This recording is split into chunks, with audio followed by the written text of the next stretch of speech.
ప్రభునందు ప్రియమైన దేవుని బిడ్డలారా, ప్రభువును రక్షకుడైన యేసయ్య నామములో మీ అందరికీ శుభవందనాలండి.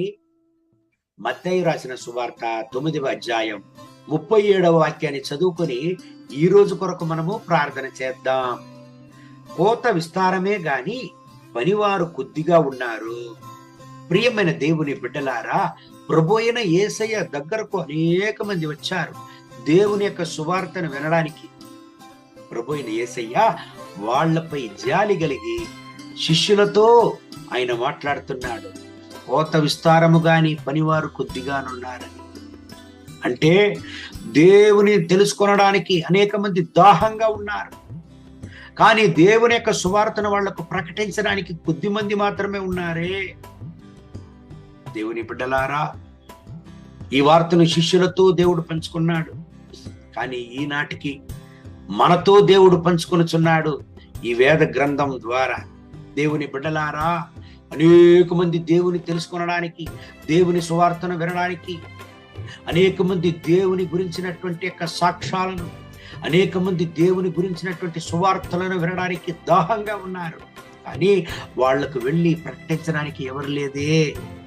ఆ బాధ్యతను నీ దగ్గర, నా దగ్గర దేవుడు ఇచ్చి ఉన్నాడు. ఈనాటికి దేవుడు మీకు ఒక మంచి ఉద్యోగాన్ని ఇచ్చి ఉన్నాడంటే, మంచి కుటుంబ జీవితాన్ని ఇచ్చి ఉన్నాడంటే, మంచి ఒక వ్యాపారాన్ని ఇచ్చి ఉన్నాడంటే ఎందుకండి? మీరు ఆశీర్వాదంగా, సుఖంగా, సంతోషంగా ఉండడానికి మాత్రమే కాదు, మీరు దేవుని కొరకు సాక్ష్యంగా జీవించి అనేక మందికి మీ సాక్ష్యాల ద్వారా ఆయన సువార్తలను ప్రకటించడానికి. ప్రియమైన దేవుని బిడ్డలారా, ప్రభు అయిన యేసయ్య త్వరలో రాబోతున్నాడు. పరలోకానికి వెళ్ళడానికి ముందు ఆయన శిష్యులతో భారముతో ఒక వాక్యాన్ని పంచుకున్నాడు. మార్కు 16:15 వాక్యం, సర్వ సృష్టికి వెళ్ళి సువార్తను ప్రకటించుడి అన్నాడు. ప్రియమైన దేవుని బిడ్డలారా, ఈనాటికి సువార్తను ప్రకటించేటువంటి బాధ్యత మన పైన ఉన్నది.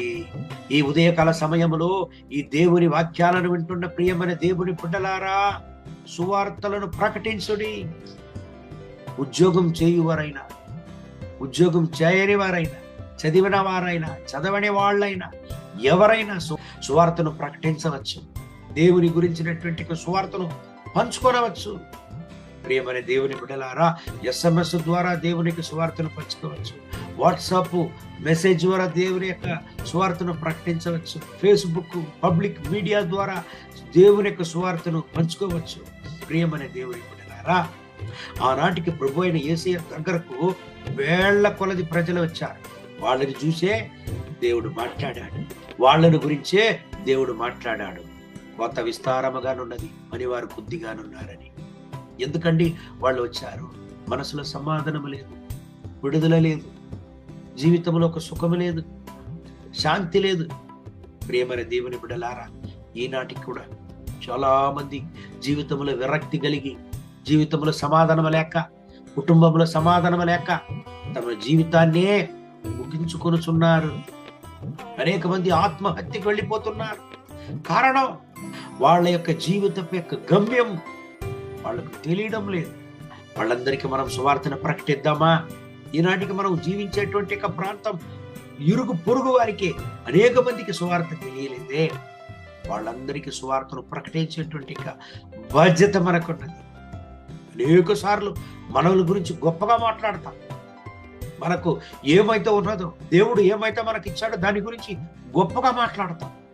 ఏనాటికైనా దేవుని గురించి, దేవుని యొక్క సువార్తన గురించి, దేవుని యొక్క రాకడ గురించి, దేవుని యొక్క రక్షణ గురించి, దేవుని యొక్క వేదవాక్యాల గురించి గొప్పగా మాట్లాడి ప్రకటించున్నామా?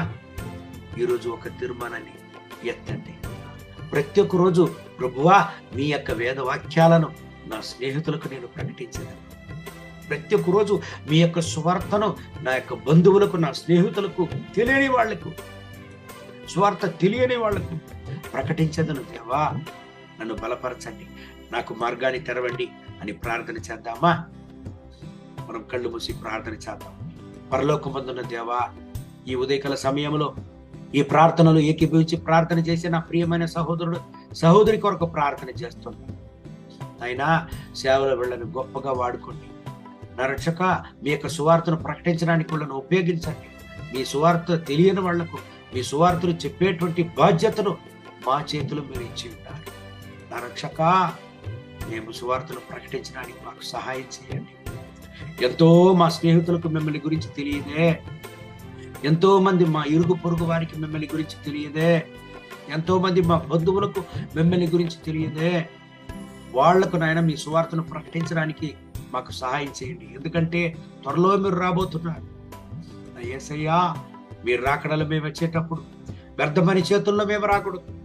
అనేక కోట్లాది కొలది ఆత్మలతో మీ యొక్క రాజ్యానికి మేము రావడానికి మాకు సహాయం చేయండి. యేసయ్యా, మాకు ఇచ్చినటువంటి ప్రతి ఒక్క ఆశీర్వాదాలను మీ మహిమ కొరకు మేము ఉపయోగించడానికి మాకు సహాయం చేయండి. నా రక్షక, మమ్మల్ని బలపరచండి. ఈ ఉదయకాల సమయంలో ఈ కన్నీటితో, కలతతో, వేదనతో, వ్యాధితో, భారముతో ఈ ప్రార్థనలు ఏకీభవించి ప్రార్థిస్తున్నటువంటి ప్రతి ఒక్క దేవుని బిడ్డల కొరకు ప్రార్థన చేస్తున్నా. వీళ్ళను ఆశీర్వదించండి, మీ రక్తపు కోటలో దాచుకోండి, వీళ్ళను దీవించండి, అగ్ని జ్వాలగా మార్చండి. మీ కృపా ప్రసన్నత వీళ్ళపై దిగి వచ్చును గాక. మీ వల్ల కానిది మీకు అసాధ్యమైనది ఏమి. వీళ్ళ అసమాధానంతో నిర్మూలించండి, వీళ్ళ అసంతృప్తి నిర్మూలించండి. మీ యొక్క సమాధానంతో, మీ కృపతో, మీ యొక్క శాంతి సమాధానంతో వీళ్ళను నింపండి నాయన. ముట్టండి, సహాయం చేయండి, దీవించండి. ఈ రోజంతా ఈ బిడ్డల్ని ఆశీర్వదించి మీరే నడపండి. మీ యొక్క సువార్త సేవను చేయడానికి బిడ్డలకు సహాయం చేయండి. మహిమ ఘనత స్తుతి మీకే. యేసయ్య నామములో వేడుకుంటాం తండ్రి, ఆమేన్.